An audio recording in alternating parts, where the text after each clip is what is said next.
Let's talk about a net zero scandal that's not really new, but every now and then we keep hearing about it by some people in the media, especially the new media outlets. This is about, of course, the push for wind energy and, of course, all the other renewable energies and everything else with net zero, wind turbines, right? Now, you've got the blades. And again, a lot of you already know this story, but it's about explaining, especially for those who haven't really heard about it, because these new clips are coming out. It's actually thanks to Nick Carter, who's a British-born Australian journalist, who's, again, he's done a lot of videos. I'm going to show you one of the videos he's done about the wind turbines blades. The whole thing is supposed to be net zero. The whole thing is supposed to be, for example, recyclable equipment and materials. Again, like the electric cars, there's no such thing as net zero, because when they go bust, then they can't do anything about this. This is about the video he did before about the blades, as you can see in the image, the blades that can't be used anymore by the wind turbines, and you can't actually, they don't recycle them. This is the issue.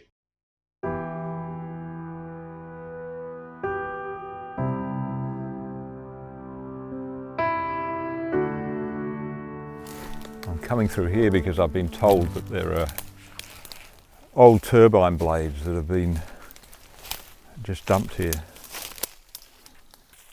Here they are. This is renewable energy, by the way. Remember that word renewable. There's nothing much renewable about these things. These are old turbine blades, quite short ones actually. I mean, they look big, but they're some of the early 20 meters, I think, and now they've worn out. You can see, you look at the quality of it, it's not much life left in that. Can you recycle it? Good luck. Great beached whales sitting here, these massive, well, not that massive compared to the ones we've seen in action today. So when they run out, of course, what are we going to do with those? Same deal, right? Just sit here. This tells the story. So $1.4 billion for the Chilumban wind farm, and in 15 years, they'll just be sitting here like this. Now, as I said, people like me have been talking about this for probably 7-8 years, about this sort of issue. And the problem we have, we've got massive landfills now with the blades of the wind turbines just being dumped there. On the one hand, a lot of these materials can't be recycled. There are a couple of companies in America trying to recycle them, turning them to cement, for example. Some pro Greta Thunberg people don't like that either. At the same time, it's also the principle. These companies who basically say we are the renewable energy companies, we are so green, they are the ones who don't even make the effort to recycle them, even if they could, because they're just dumping them. And this is just going to get worse and worse. To explain the situation, for example, is actually this other video that we have from Business Insider that explains why this issue continues, especially the whole cement as an argument. That's because most of the emissions don't come from burning coal. They come from heating limestone inside giant kilns. Right now, the cement industry produces roughly 8% of all greenhouse gases, 3 times more than the aviation industry. So, is making new cement the best we can do with turbine blades?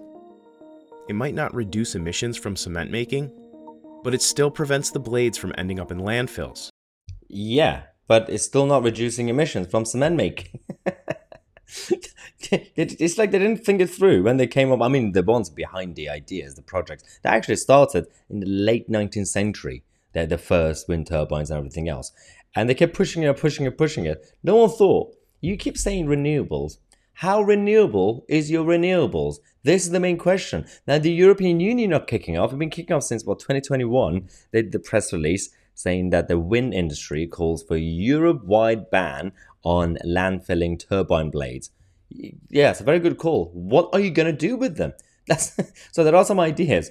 They're saying, well, the blades that can't be used, we could turn them into these mobile cell phone tower things, especially for 5G and everything else. Or we could turn them into, some people say we could turn them into boundaries and essentially instead of fences, we could have walls around farms. You can literally build walls, just put all the blades next to each other. This is lunacy, absolute lunacy. And they expect us to just go along with the same argument. Their narrative is falling apart. The whole thing is falling apart. And that's why politicians are the weak and feeble politicians who got brainwashed or forced into it. And they bought into the whole argument. Now, because of pressure from us, they are making U-turns, or at least they want to be seen as making U-turns. Oh, yeah, we're not going to go with extreme net zero. Yeah, I believe you, Rishi Sunak. I really want to believe you. No, I don't. Anyway, let me know what you think in the comment section. Make sure to share this video with everybody as you know. I'm Mahyar Tousi, and we are the media.